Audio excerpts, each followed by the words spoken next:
Dakong 3:00 ng hapon ang lamunin ng apoy ang bahay ni Mary Ann Yumol, Eusebio Balgona Jr. at Oliver Balagso sa San Roque, La Paz, Tarlac.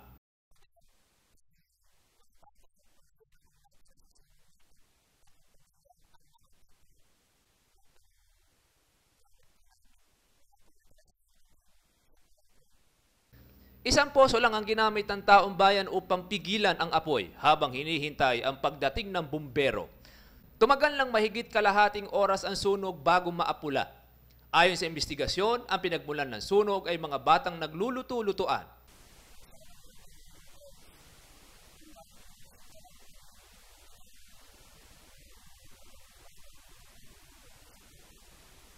Umabot sa pangalawang alarma ang apoy. Wala namang nasaktan at tinatayang nasa 400,000 ang natupo.